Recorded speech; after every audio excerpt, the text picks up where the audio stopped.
V news के साथ मैं हूं जाकिर बल्तिस्तानी। गिलगित बल्तिस्तान अपनी खूबसूरत कुदरती मनाजिर के साथ साथ तारीखी और सकाफती वर्से के हवाले से भी मशहूर है। यह खित्ता न सिर्फ सयाहों की दिलचस्पी का मरकज़ है बल्कि यहाँ के कीमती आसार कदीमा आर्कियोलॉजी के लिए भी बेहद अहम है। लेकिन बदकिस्मती से ये तारीखी ख़जाने ख़तरे में हैं और ख़त्म होते जा रहे हैं। डॉक्टर ज़ारा हुसैन ने इस नायाब वर्से को बचाने का बेड़ा उठाया है।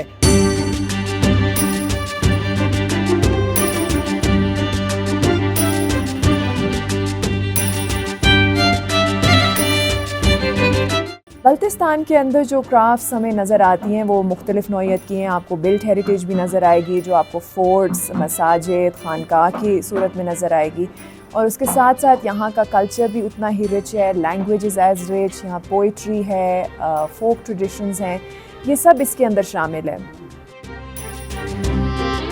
अगर हम हेरिटेज प्रोटेक्शन की बात करें तो ज़्यादातर हमें यही नज़र आएगा कि लोग ख़ुद इस हेरिटेज को प्रोटेक्ट कर रहे हैं, जो अभी तक उसका हमें आसार नज़र आ रहे हैं। हम जब बल्तिस्तान की बात करते हैं तो यहाँ का जो कल्चर है वो बिल्कुल समाया हुआ है यहाँ के लैंडस्केप में और यहाँ के लोगों में, तो हमें लोगों के साथ काम करना पड़ेगा।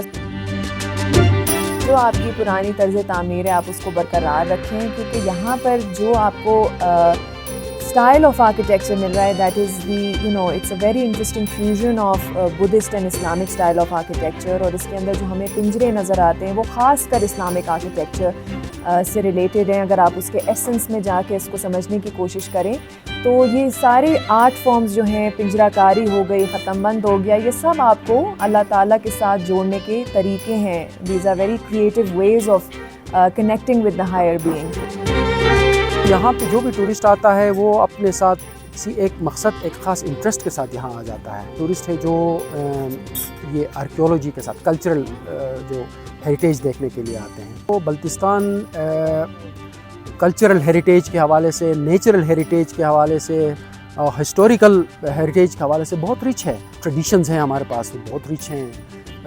आर्कियोलॉजिकल साइट्स हैं हमारे पास, बहुत रिच हैं। आर्किटेक्चर है हमारे पास, वो बहुत ही शानदार हमारे पास है। कि प्रिजर्वेशन की, कंजर्वेशन पे बहुत ज़्यादा काम हुआ है। गवर्नमेंट इन सब के साथ बेहतर तरीके से कोलैबोरेटली काम करता है। हमारे आने वाले नस्लों के लिए, एक नस्ल हमें दे के गई है तो हमने अगले आने वाले नस्लों के लिए ये हेरिटेज जो है ना